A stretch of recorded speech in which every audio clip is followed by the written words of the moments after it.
The Megastation Eternal Arbiter floated in the cold dark between three star systems belonging to none of them. That was the point. Neutral ground. A place where war was replaced by words and where the strongest voices, not the strongest armies, were supposed to win. Supposed to. The war hall inside the station was massive. The ceiling stretched so high that the top of it was hidden in shadow. The walls were carved with the names of every species that had ever signed a treaty inside this room. 17 species, hundreds of wars prevented, thousands of lives saved by nothing more than talking. Today, the hall was full. Every seat was taken.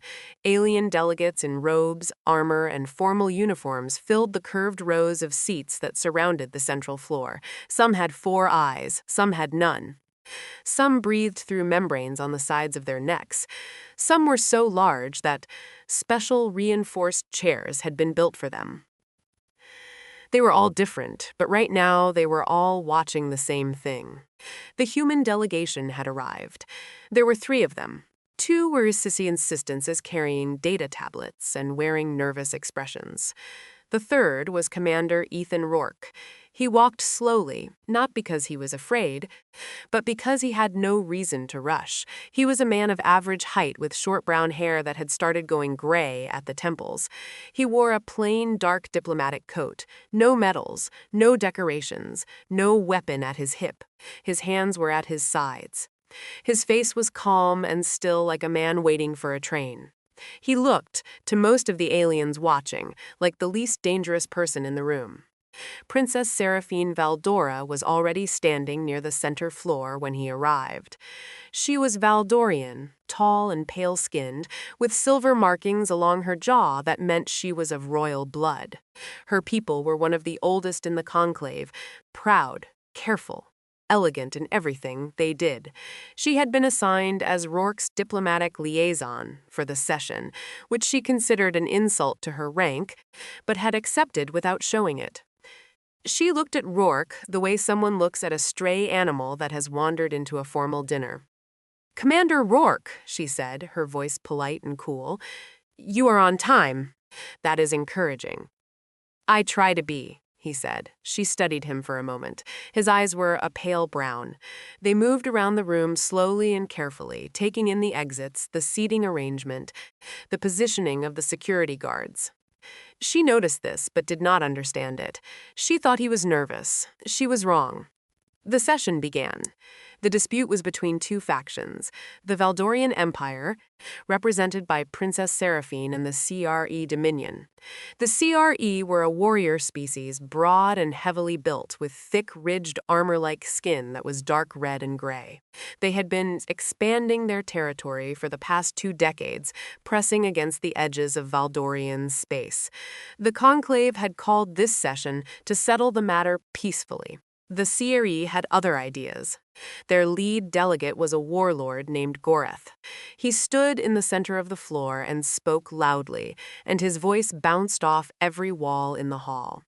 He talked about the weakness of the Conclave. He talked about the uselessness of treaties. He talked about how real strength was the only language worth speaking. Then he looked at the human delegation.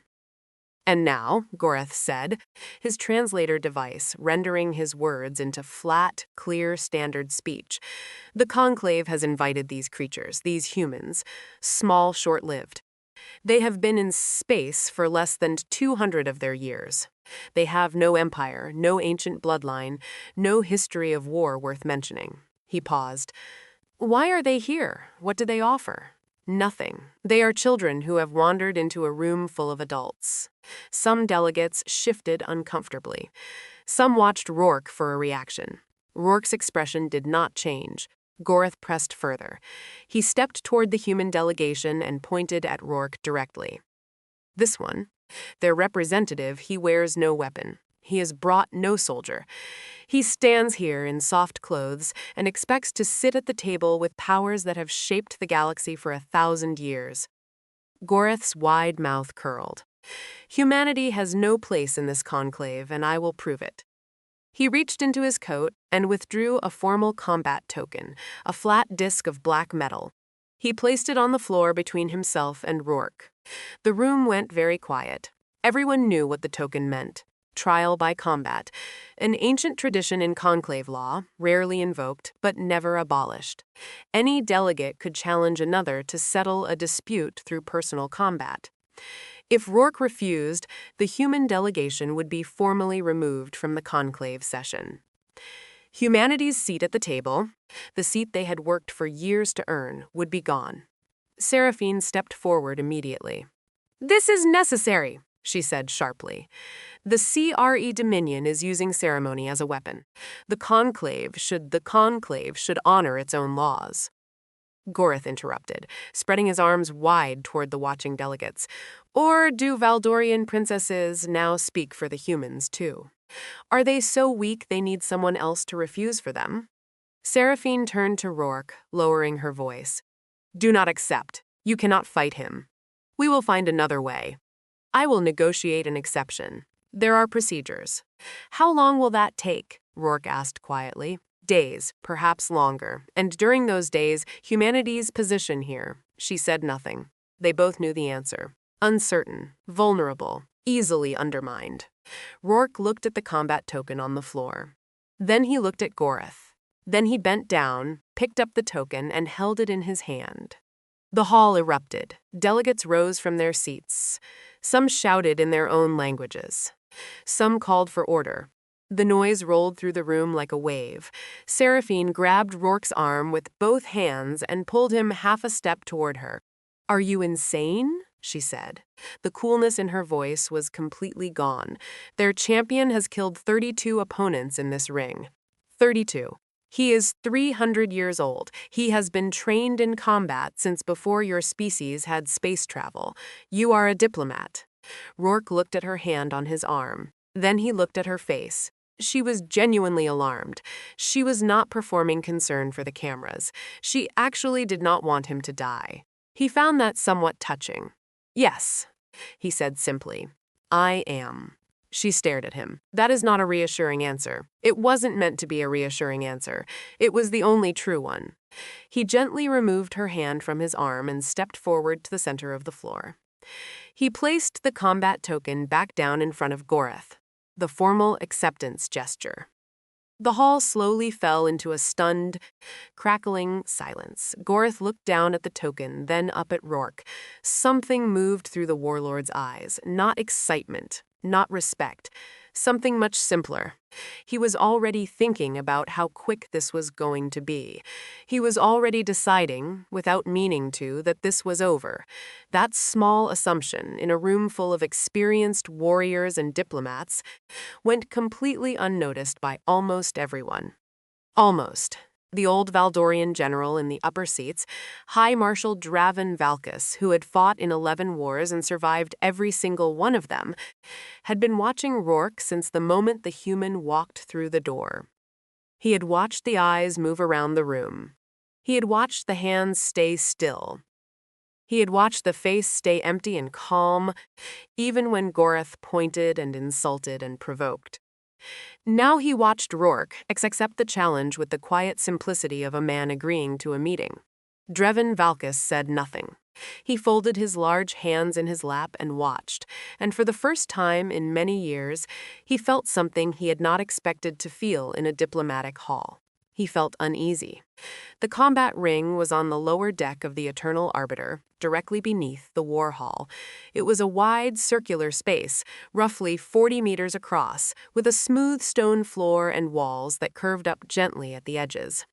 There were no weapons laid out, no tools. Just the ring, the floor, and the two people standing in it. The stands were packed.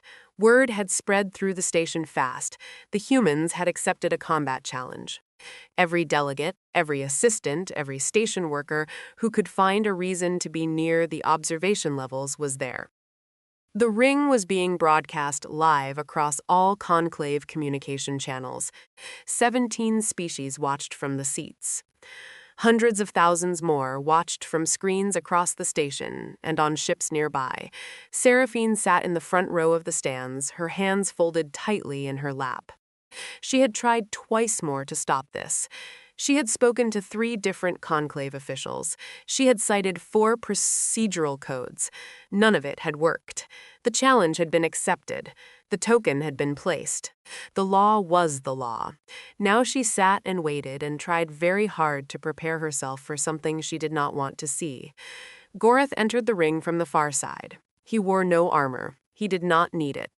His skin was naturally thick, layered like interlocked plates, and centuries of combat had left it even harder. He was enormous, wide at the shoulder, heavy in the chest, with arms that were longer than a full-grown human's torso. He moved with the easy, rolling confidence of something that had never been in danger of losing a fight. He raised one fist toward the crowd. The Siri delegation roared. Several other sections of the stands joined in. Rourke entered from the opposite side. He walked in wearing the same diplomatic coat he had worn upstairs. He had removed the outer jacket and rolled his sleeves to the elbow. He was not wearing any armor. He carried nothing. His hands were empty and relaxed at his sides. He did not look at the crowd at all. He looked at Goreth the way a person looks at a map they are trying to memorize. The Conclave combat official stepped into the center of the ring, spoke the formal words that had been spoken before 1,000 duels in this hall, and then stepped back. The fight began. Goreth moved first. He always moved first. In 32 fights, he had always been the one to close the distance, to seize control, to set the terms of the engagement. He crossed half the ring in 4 long strides and swung a heavy right arm at Rourke's head. Rourke stepped to the left, not backward, not away, to the side. The blow passed close enough to stir the air near his ear, and Rourke was already moving again before it finished, circling, always moving, keeping the same distance between himself and Goreth, as if that distance was something he had measured and decided on. Goreth turned and came again. This time he feinted low and struck high. It was a move that had worked on soldiers, warriors, and trained fighters who had studied it and still could not stop it in the moment. Rourke stepped right, not into the blow, around it. He moved like water finding a path around a stone. He did not dodge dramatically. He did not leap or roll. He simply was not where the blow arrived. The crowd was quiet. They had expected something loud and fast. This was neither. Goreth came in again, harder this time, and caught Rourke across the shoulder with a glancing strike. It was not a full hit, but even a glancing hit from Goreth was like being struck with a piece of heavy machinery. Rourke staggered 2 steps sideways. He went down briefly on one knee. His shoulder dropped at an angle that suggested something inside it had been badly hurt. The Siri delegation cheered. Seraphine pressed her hands harder against each other in her lap. Then Rourke got up. He stood, rolled his injured shoulder once, slowly testing it, and looked at Goreth with the same expression he had been wearing since the fight started, calm, still, attentive. He was breathing harder now, and there was blood running down from somewhere above his ear where he had hit the floor. But he was looking at Goreth differently than he had a moment ago. He looked like he had just learned something useful. Goreth attacked again, and this time he committed fully, a series of heavy strikes designed to overwhelm, to give no space to breathe or move or think. He had ended fights this way. He ended most of his fights this way. Opponents either broke under the pressure or made desperate mistakes trying to escape it. Rourke did neither. He absorbed 2 of the blows, one to the ribs, one across the forearm he raised to partially block a strike aimed at his throat. Both clearly hurt. He made no sound. He kept moving laterally, kept circling, kept that same strange measured distance. After the second blow landed, he stumbled, and for a moment it looked like his legs might give out. Then he steadied, and the look on his face bothered people. It bothered the alien analysts running combat assessment programs in the broadcast booth. Their software flagged his movement patterns with a single notation, no match in database. He was not fighting like any species in their records. He was not trying to land hits. He was not trying to create openings. He showed no aggression, no attempt to win. Every model they ran predicted he should be trying to end the fight. Instead, he seemed to be doing the opposite. He seemed to be trying to make it last. In the stands, a Valdorian combat theorist leaned over to the person next to him and said quietly, "Something is wrong." Not wrong like the human was losing, wrong like the human was doing something they could not classify. At the broadcast desk, a commentator said to his partner, "The human continues to perform poorly. He has taken 4 significant hits and landed none. Goreth is clearly in control of this engagement." His partner, a former soldier from the Dukan Collective, did not respond immediately. She was watching the ring. She was watching the way Rourke moved after each hit.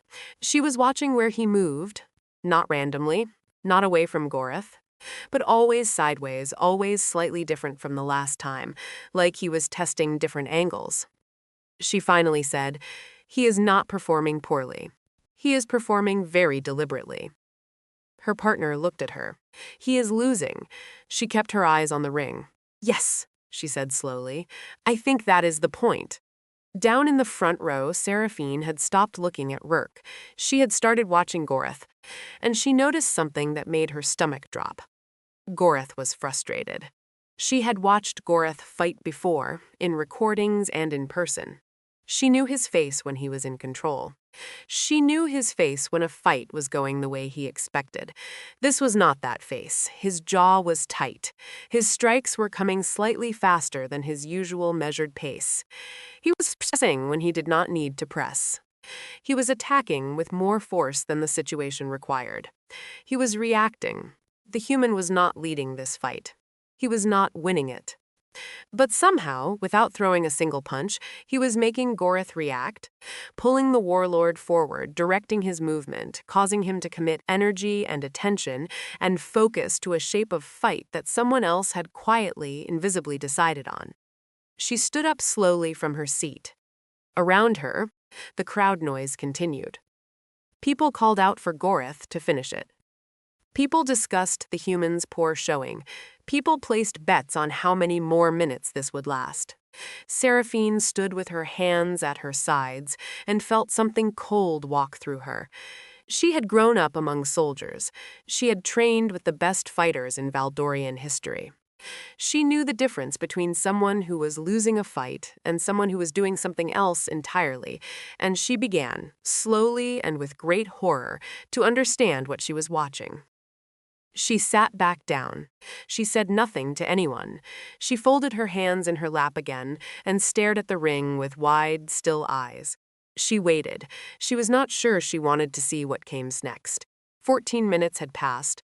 14 minutes was a long time for a fight like this. Most of Goreth's fights ended in under 3. The longest one, against a Dukan war captain who had been considered unbeatable, had lasted 9 minutes and 40 seconds. That was the record. People still talked about it. This fight was at 14 minutes, and the human was still standing, barely, but standing. Rourke had taken 7 significant hits. His right eye was swollen mostly shut. His lower lip was split. His diplomatic shirt, already missing 2 buttons, was dark with blood on the left side, where a blow to his ribs had broken at least 2 of them. He breathed with a slight catch each time his chest expanded.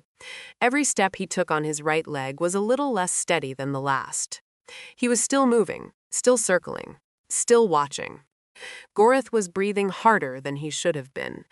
He would not have admitted it, not in front of the crowd, not to his own people, not to himself if he could have avoided it.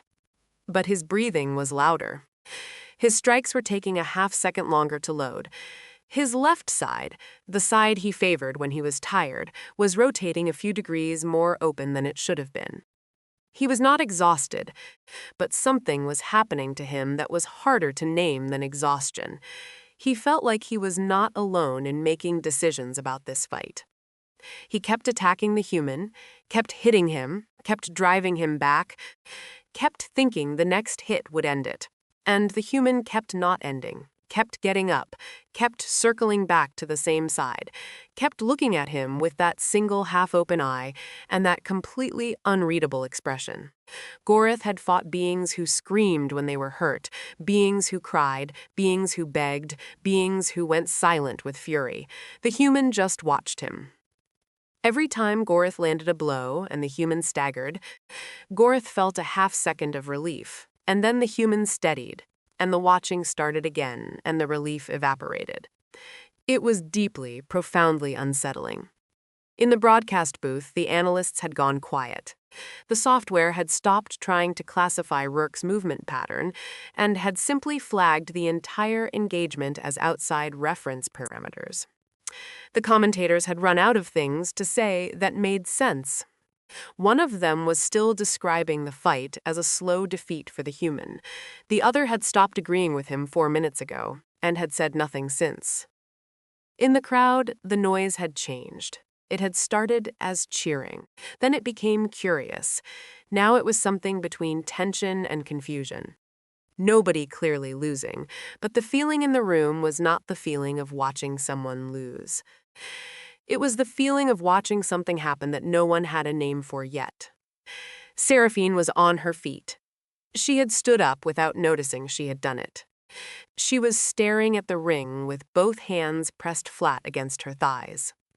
She had been watching Goreth move for the last 5 minutes, and the picture had become clear enough to make her feel sick.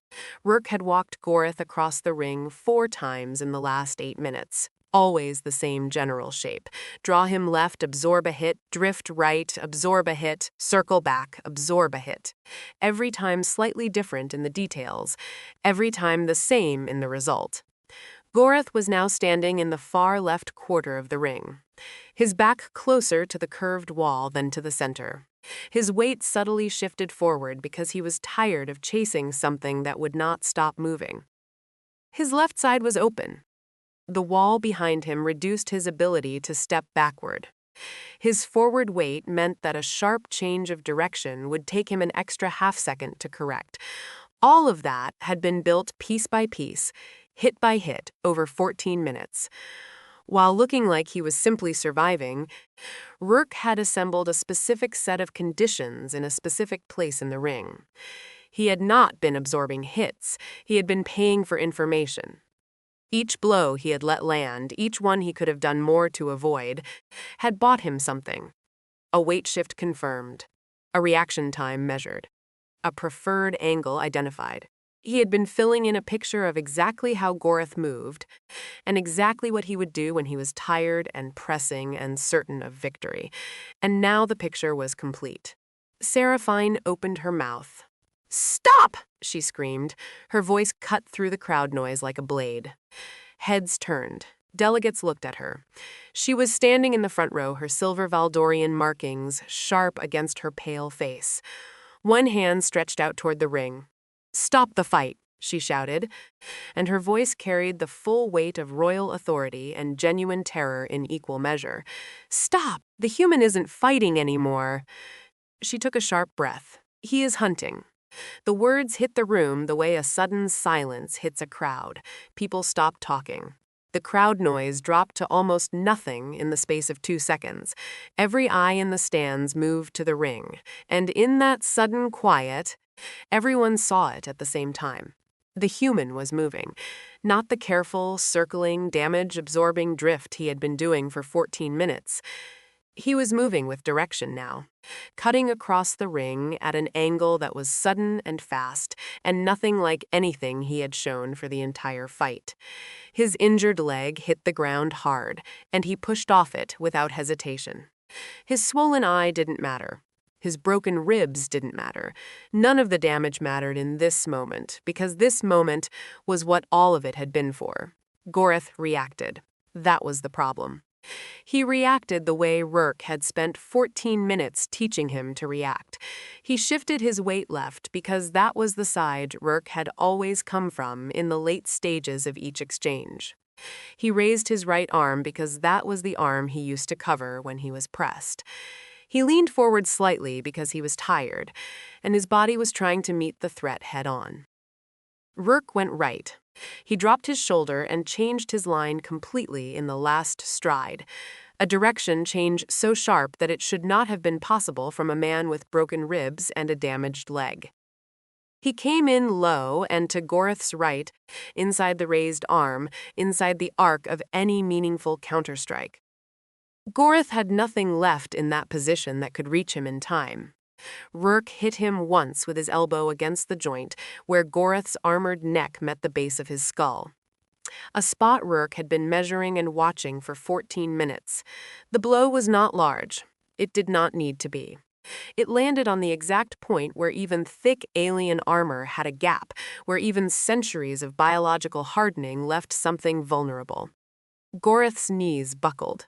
Rourke was behind him before Clear's throat he finished falling, and when the Warlord hit the ground, Rourke came down with him, his knee landing on Goreth's chest, his full weight pressing the Warlord flat. His right hand came down on the floor of the ring and found the shard of stone that had been there since the 7th minute.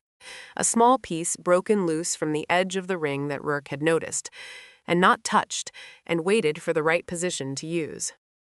He had it now. He pressed the jagged edge against the side of Goreth's throat, the one place where Sri physiology left a real vulnerability and held it there. The ring was absolutely silent.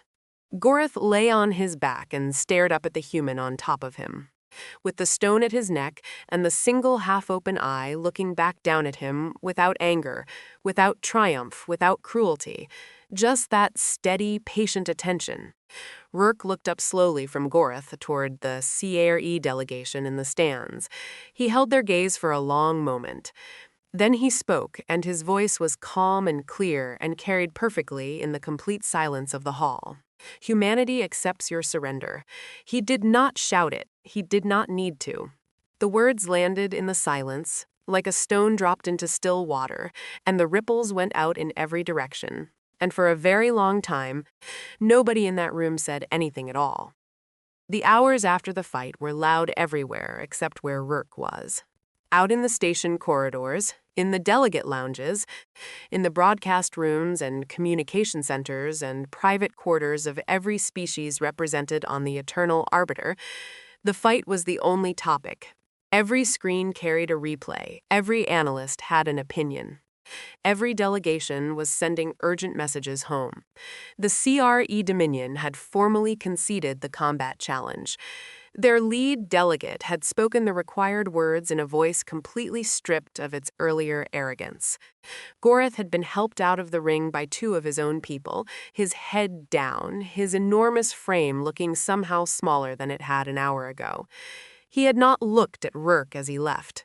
3 other factions, the Morn Collective, the Veth Assembly, and the Sovereign Trade Alliance, had quietly withdrawn aggressive territorial proposals from the session agenda before the end of the day. These proposals had not been discussed publicly yet. They had existed only in private planning documents. Nobody had announced their withdrawal. They had simply been removed without explanation, as if they had never existed. Rourke was in the medical bay. He sat on a narrow bed while a Conclave medical officer, a thin four-armed being with careful hands, worked on his ribs. The process involved a small handheld device that generated vibrations at a frequency that helped alien bones heal. Human biology was different enough that the officer had to keep checking her reference materials. She seemed personally offended by how many bones Rourke had allowed to be broken. "You permitted at least 2 of these to happen," she said, running the device along his side. "This fracture pattern shows no attempt to reduce the impact. You moved into the blow." "Yes," Rourke said. She looked up at him. "Why?" "I needed to know how much force he put into that particular strike from that particular angle. The only way to know was to feel it." She stared at him for a moment. Then she went back to work and did not ask any more questions. His 2 assistants sat in the corner of the medical bay and did not speak. They had watched the fight. They both had the look of people who were quietly reorganizing everything they thought they understood about the man they worked for. The door opened. High Marshal Dreven Valkus stepped into the medical bay. He was old, even by Valdorian standards, which meant very old by any standard. His face was heavily lined. His silver markings had faded to a dull gray with age. He wore a plain uniform, no decorations, no rank insignia. He did not need them. Anyone who knew Valdorian history recognized his face. He looked at Rourke's assistants. They understood without being told and left the room. He looked at the medical officer. She also understood and moved to the far end of the bay, giving them space. Dreven Valkis pulled a chair from against the wall, placed it carefully in front of Rourke's bed, and sat down. He was quiet for a long moment, studying the human with the focused attention of a man who had spent 300 years learning how to read people. "You have done something today," he said finally, "that I have not seen in 3 centuries of warfare." Rourke said nothing. He waited. "I have read old texts," Dreven continued, "archaeological records, notes from early Valdorian explorers who studied pre-spacefaring worlds. There was one species, long extinct, that we called the Valkyra in our records. We never knew what they called themselves. They were predators. Not the largest, not the fastest, but they survived in an environment full of things far larger and far more dangerous than themselves." He paused. "Do you know how they did it?" "I might have an idea," Rourke said. "They did not fight their prey. They followed it. They watched it. They learned every habit, every weakness, every pattern. They made themselves uncomfortable on purpose. They would approach prey, let it charge, absorb the warning blow, and use the information. They mapped the danger completely before they committed to the kill." Dreven's voice was very level. "We thought this strategy was unique to them, an evolutionary accident, something that died with them." The room was quiet. "Apparently," Dreven said, "it did not." Rourke looked at him steadily. "The Valkyra sound like interesting animals." "They were terrifying animals," Dreven said simply, "because they were patient. You could not intimidate them. You could not frighten them away. You could not make them back down by being large or loud or dangerous. The only thing those qualities did was give them more information." He leaned forward slightly. "We found remains of prey that had died of exhaustion, not injury. They had been followed for days, tested and retreated from and tested again until they had nothing left, and only then did the Valkyrie commit." Rourke was quiet for a moment. "We call it persistence hunting." "What?" "That's the human name for it. Perpersits hunting. We ran prey animals across open ground for hours, sometimes an entire day. We weren't faster than them. We could not fight them. We just didn't stop. We kept following until they overheated, until their legs gave out, until they simply had nothing left. Then we walked up and finished it." He paused. "We've been doing it for about 200,000 years." Dreven Valka sat back in his chair. He was a man who had processed extraordinary information many times in his long life. He had heard things that changed his understanding of the galaxy. He was not easily shaken. He was shaken now. "How many humans fight the way you do?" he asked. "It's not a technique," Rourke said. "It's an inheritance. Every human being comes from a long line of creatures that survived by doing exactly what I did today. Not by being the strongest thing in the environment, but by being the most patient, the most adaptive, and the most willing to absorb discomfort in exchange for information." He looked down at his bandaged ribs. "Some of us have developed it further than others, but the shape of it is in all of us." The door opened again, and Seraphine walked in. She had clearly been standing outside for some time, working up the nerve to come in or working up the nerve to say what she needed to say. She looked at Dreven. She looked at Rourke. She said, "Was any of it real?" Rourke looked at her. "The wounds," she said. Her voice was controlled, but only just. "The stumbling. The moments where it looked like you were about to collapse. Were you ever actually in danger, or was all of it part of the plan?" Rourke was quiet for a moment, not because he was considering lying, but because he was finding the most accurate answer. "Of course I was in danger," he said. "That was the point." She stared at him. "If I wasn't genuinely in danger, I couldn't accurately measure how he fought when he thought he was winning. pain tells you the truth. A controlled training exercise against a cooperative opponent tells you a version of the truth. Real danger, real actual physical threat, forces both of you to be exactly who you are. No performance, no technique, just reality. He paused. I needed his reality. The only way to get it was to put myself inside it. Seraphine looked at him for a long time. You let him hurt you, she said slowly, so that his attacks would be honest. Yes. And the stone? I saw it in the 7th minute. I left it there and built the position around it over the next 7 minutes. She turned away from him and faced the wall for a moment. She was not emotional in any way she would have admitted to, but she needed a second. Drevin Valsa stood from his chair. He straightened slowly with the careful dignity of a very old man who had maintained his bearing through things that would have broken most people.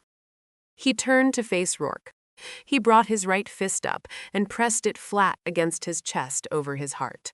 It was the Valdorian salute, the one reserved only for equals, only for people who had earned it by doing something that could not be argued with. He held it for 3 full seconds. Then he lowered his hand, nodded once, and walked out of the room without a word. Seraphine watched him go. In 300 years, she had never seen Drevin Valka give that salute to anyone outside the Valdorian military. She turned back to look at Rourke sitting on the medical bed, bruised and bandaged and entirely calm. She had no idea what to say. The observation deck on the upper level of the Eternal Arbiter was small and mostly forgotten. It had been built into the original design of the station as a place for quiet reflection, a compromise demanded by one of the founding species who believed that any place where wars were prevented should also have somewhere to think without noise. Over the decades, most delegates had forgotten it existed. Seraphine had found it 12 years ago on her first visit to the station. She had never told anyone about it.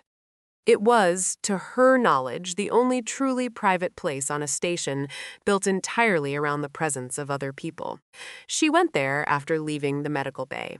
She stood at the wide viewport and looked at the stars. 3 different star systems were visible from this angle. Their light, cold and impatient and indifferent to everything that had happened today. The gas giant of the nearest system, a massive purple and brown thing that had no name in any language, only a catalog number, hung in the dark like a bruise. She had been standing there for 20 minutes when she heard the door behind her open. She did not turn around. She knew who it was by the sound of the footsteps, slightly uneven, favoring the left leg to take pressure off the right where the damaged knee had been wrapped. She had watched him walk out of the medical bay an hour ago. She had memorized the sound without meaning to. Rourke came to stand beside her at the viewport. He had changed into a plain gray shirt. His face was clean but still badly marked.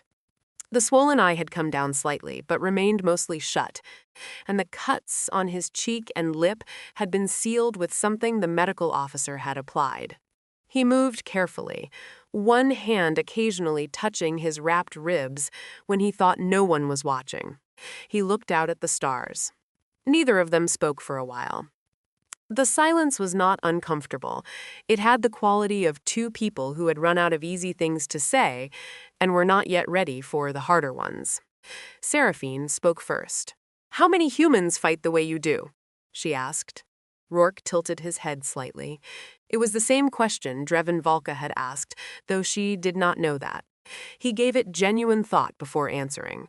She could see it in the way he paused, looking not at her, but at the purple gas giant outside the viewport. "It's not really a style of fighting," he said finally. "It's more like a way of thinking. And yes, most of us have it in some form or another. We've been doing it for about 200,000 years. We just used to do it with spears and open land instead of a combat ring." She absorbed this. "Your entire species," she said slowly.